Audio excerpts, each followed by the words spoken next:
Hi friends, today I am giving a lecture on submonoid in group theory of discrete mathematics course. In the previous video, we have already discussed about sub-semi group with example problems. If anybody wants, please refer that videos. Now in this video, we have to discuss about what is submonoid and what are the examples of submonoid. These are the points that we are discussed in this video. Okay. First of all, we can go for the definition of submonoid. Okay. Let S is a finite set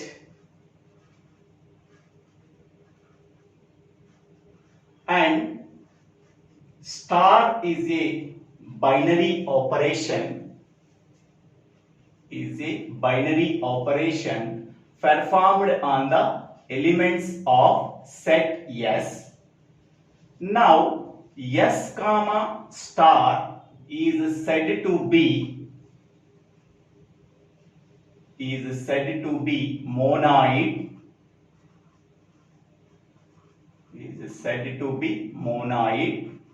If and only if it satisfies three properties.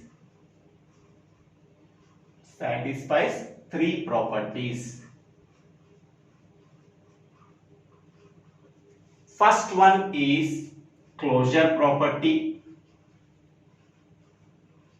Second one is associative property. Third one is identity property.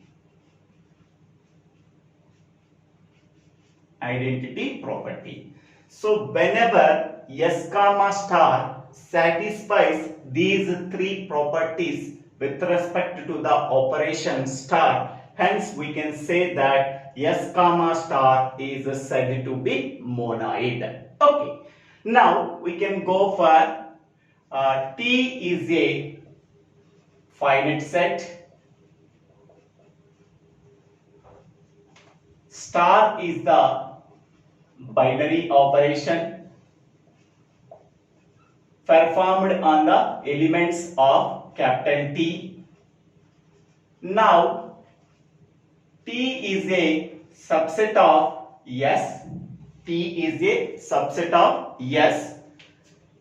Now T comma star is a submonoid of S comma star if and only if it satisfies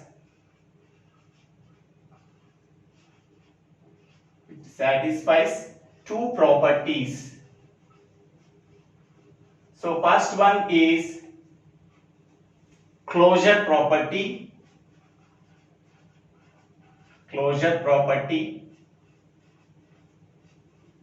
So what is a closure property? For any two elements A comma B belongs to capital T, then A star B also belongs to capital T. This is called as closure property. We are taking two elements of set capital T, that is A comma B belongs to T, then A star B also belongs to T. So the product of two elements A and B, whatever the result we are getting, that result is also there in set T. So hence we can say that closure property is satisfied. Second one is identity property.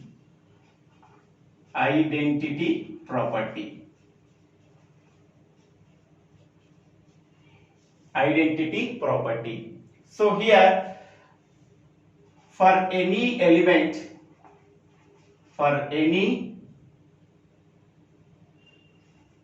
A, so A belongs to T, then there exists then there exists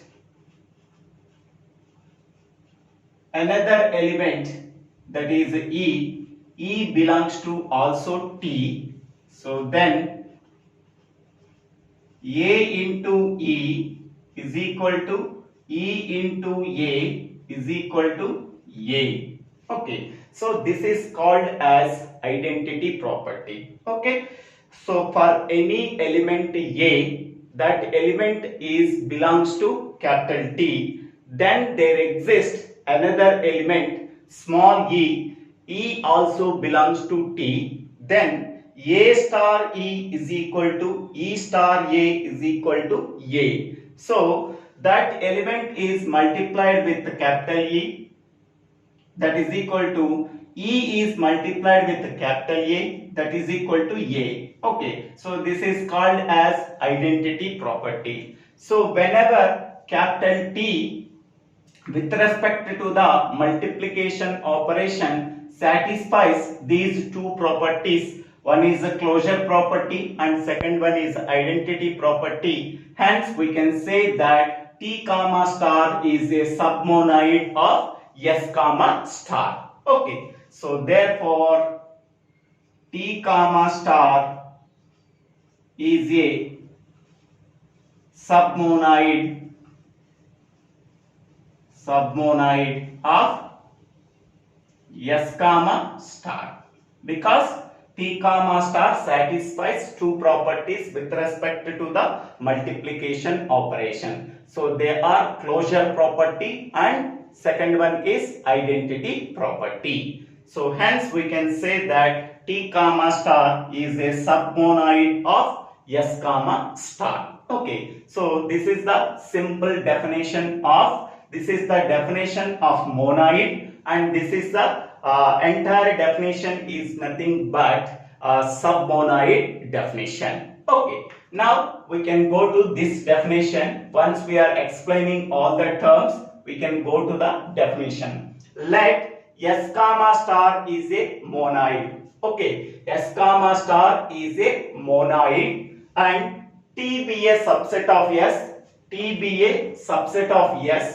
T comma star is a submonoid of S comma star if and only if it satisfies two properties. One is a closure property and second one is identity property. Okay, so this is the definition of submonoid and this is the definition of monoid. Okay, so when we are going for the submonoid, first we have to know about monoid. What are the properties that are satisfied by the monoid? That is closure, associative, identity properties. Okay, then what is the submonoid? What are the properties that are satisfied by the submonoid? That is a closure and identity property. Okay, now we can go for example. Here example is Z comma plus is a submonoid of Q comma plus. Here Q is nothing but set of rational numbers. With respect to the operation plus. Z comma plus, where Z means set of all integers with respect to the operation plus. Okay, now we can go for this example in elaborative manner. Okay, now we can go for this example. Here Q comma plus is a monoid.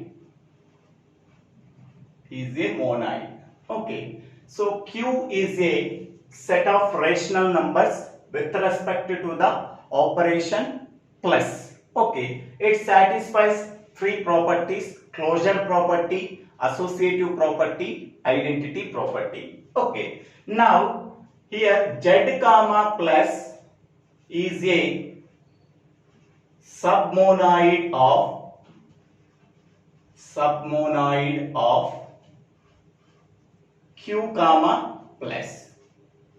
Okay, now Z comma plus satisfies two properties. Okay, First one is closure property. Closure property. So what is closure property? For any two elements, in Z, that is A comma B are the two elements belongs to capital Z, then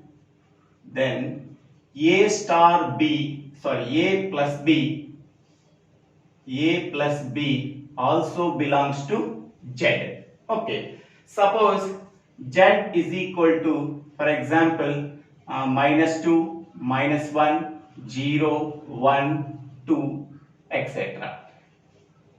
This is also etc. Okay, now I am taking A value is equal to -2 and B value is equal to 1.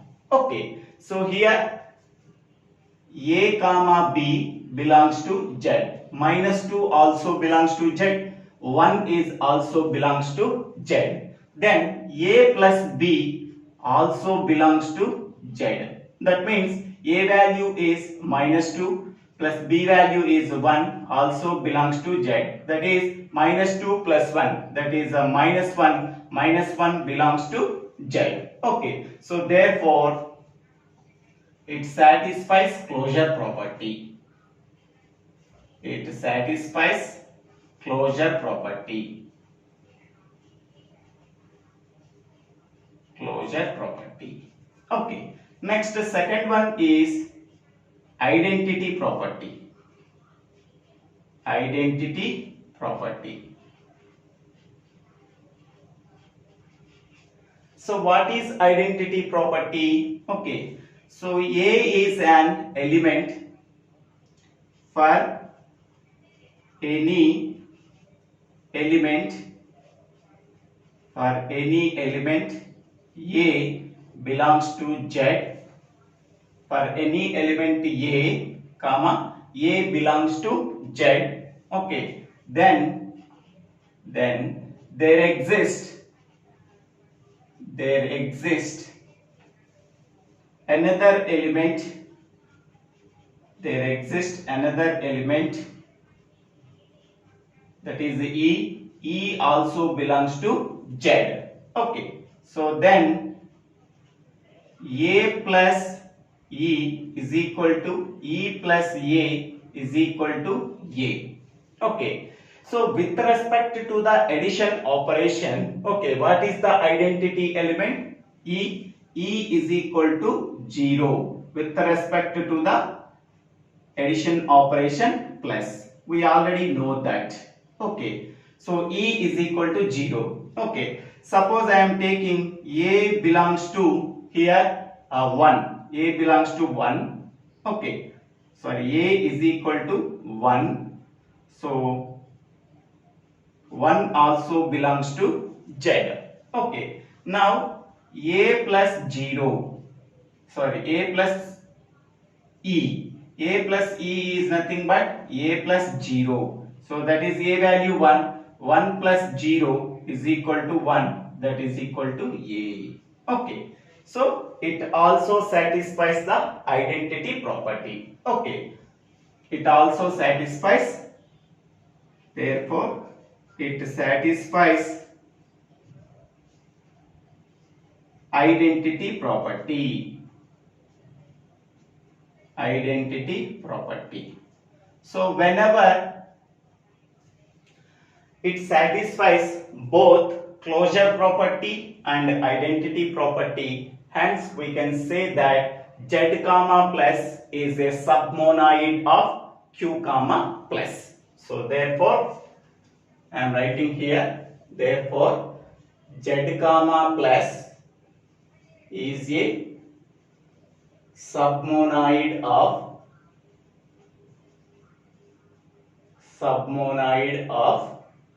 Q comma plus. Okay, so this is the conclusion. Because Z comma plus satisfies closure property and identity property. Okay, in the case of identity property, identity element is 0 because with respect to the operation plus, so therefore a plus e is equal to, so a plus 0 that is equal to 1 plus 0 is equal to 1, that is equal to a. Okay, so it satisfies the identity property also. Okay, so this is the explanation of this example. Now one more note point is, we already know that every set is a subset of itself. We are already know that. Okay, in the same way, every semi group is a sub semi group of itself. In the same way, every monoid is a submonoid of itself.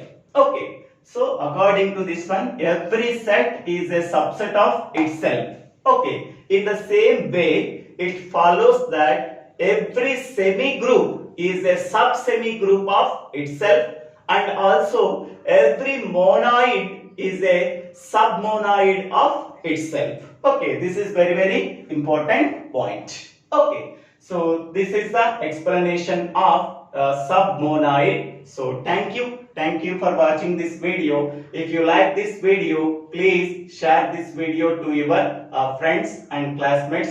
If you like this video, please subscribe my channel name. So DIVVELA Srinivasa.